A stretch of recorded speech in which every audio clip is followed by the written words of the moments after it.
Asia মহাদেশকে পেছনে ফেলে মুসাফির এগিয়ে চলছে ইউরোপের পথে।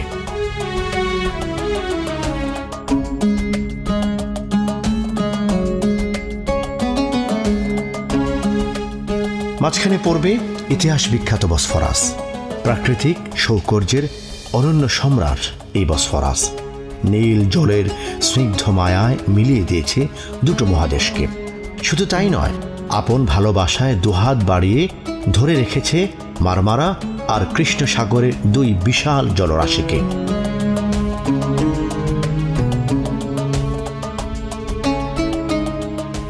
আসসালামু আলাইকুম ওয়া রাহমাতুল্লাহি ওয়া বারাকাতুহু। প্রিয় দর্শক শ্রোতা, কাছে দূরে দেশে প্রবাসে যে যেখানে বসে আজকের এই আয়োজনের সঙ্গে যুক্ত হয়েছেন, সবাইকে জানাচ্ছি আন্তরিক প্রীতি, শুভেচ্ছা এবং ভালোবাসা। শুরু করছি ক্যামেরার চোখে পৃথিবী দেখার আয়োজন মুসাফির আমন্ত্রণ আজকের পর্বে। সাথে আছি গাজী সানাউল্লাহ রহমানী।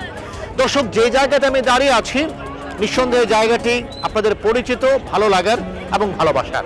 জায়গাটি হলো তুরস্কের ইস্তাম্বুলের বিখ্যাত জায়গা, বিখ্যাত প্রণালী বসফরাস প্রণালী। বসফরাস ওই প্রণালী যেটি পৃথিবীর দুটো মহাদেশকে একসঙ্গে করেছে, একটি ইউরোপ, একটি এশিয়া, যার কারণে একে বলা হয় ইউরো এশিয়া। দর্শক, বসফরাসের এই নীল স্বচ্ছ পানিতে ভেসে না বেড়ালে আজকের পর্ব কিন্তু সমাপ্ত হবে না, অসম্পূর্ণ রয়ে যাবে। আমরা আপনাদেরকে শোনাবো বসফরাসের ইতিহাস, জানাবো বসফরাসের ঐতিহ্য, তার চারপাশ। তবে তার আগে চলুন একটু বসফরাসটা ঘুরে দেখি। দেখতে পাচ্ছেন একটা শিপ চলে যাচ্ছে, এমনই একটি শিপে করে আমরা আপনাদেরকে নিয়ে যেতে চাই বসফরাসের এক প্রান্ত থেকে আরেক প্রান্ত। চলুন সাথে।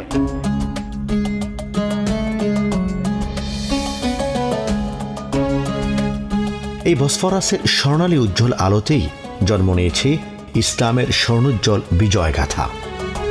বসফরাসের তীর ঘেঁষেই চলে গেছে ইস্তাম্বুল শহরের অন্যতম ব্যস্ততম সড়ক। তার মাঝেই বিশাল এলাকা নিয়ে গড়ে উঠেছে বৈকালীন ভ্রমণ ও বিনোদনের ব্যবস্থা। অনবরত একের পর এক জাহাজ ছেড়ে যাচ্ছে বসফরাসের নীল জলে। পর্যটক কিংবা যাত্রী সবাই চলে যাচ্ছেন নিজ নিজ গন্তব্যে বসফরাসের বিশাল জলরাশিতে বিলি কেটে। ঐতিহাসিক দিক থেকে ইস্তাম্বুল শহর, যার পূর্ব নাম ছিল কনস্টান্টিনোপল, এর এত বিরাট গুরুত্ব ছিল যে রোম ও অ্যাথেন্সের পরই ছিল এর অবস্থান। পৃথিবীর আর কোনো প্রাচীন শহর এর সমকক্ষ ছিল না। ইউরোপ ও এশিয়ার সংযোগস্থলে অবস্থান হওয়ার কারণে ভৌগোলিক দিক থেকেও এর গুরুত্ব ছিল অপরিসীম।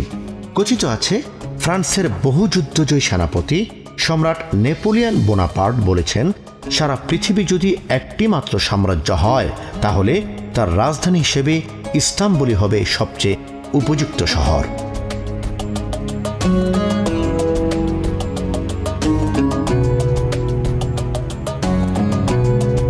প্রিয় দর্শক, বসফরাসের পাড়ে অনেক রকমের আয়োজন রয়েছে। যে আয়োজনগুলির অন্যতম একটি হলো দূরবীন।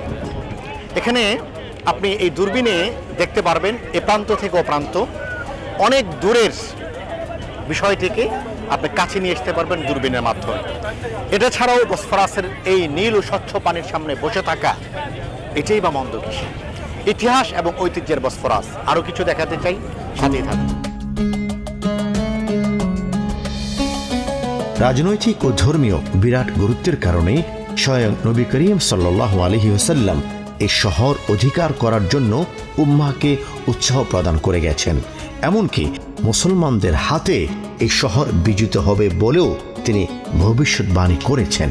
পবিত্র হাদিসে উল্লেখ আছে, নবী করিম সাল্লাল্লাহু আলাইহি ওয়াসাল্লামের পবিত্র জবান থেকে উচ্চারিত হয়েছে, লাফাতাহনাহুন্নাল কুনস্তান্তিনিয়া ফালা নি'মাল আমিরু আমিরুহা।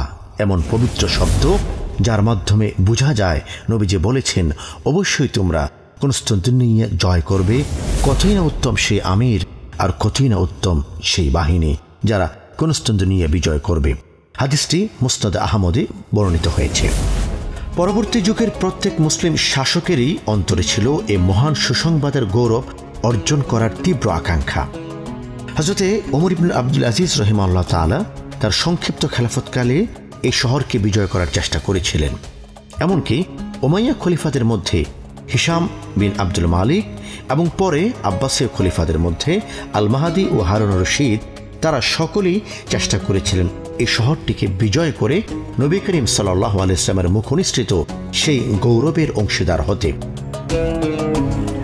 প্রিয় দর্শক, এই শিপে করেই আমাদের হবে বসফরাস ট্যুর। বসফরাস প্রণালীর এক প্রান্ত থেকে আরেক প্রান্ত পর্যন্ত আমরা ঘুরব, আপনাদের দেখানোর চেষ্টা করব এবং জানানোর চেষ্টা করব বসফরাসের ইতিহাস, ঐতিহ্য, স্বচ্ছ আর এই নীল পানি কত কাহিনী ধারণ করে রেখেছে তার বুকে। সাথে থাকুন।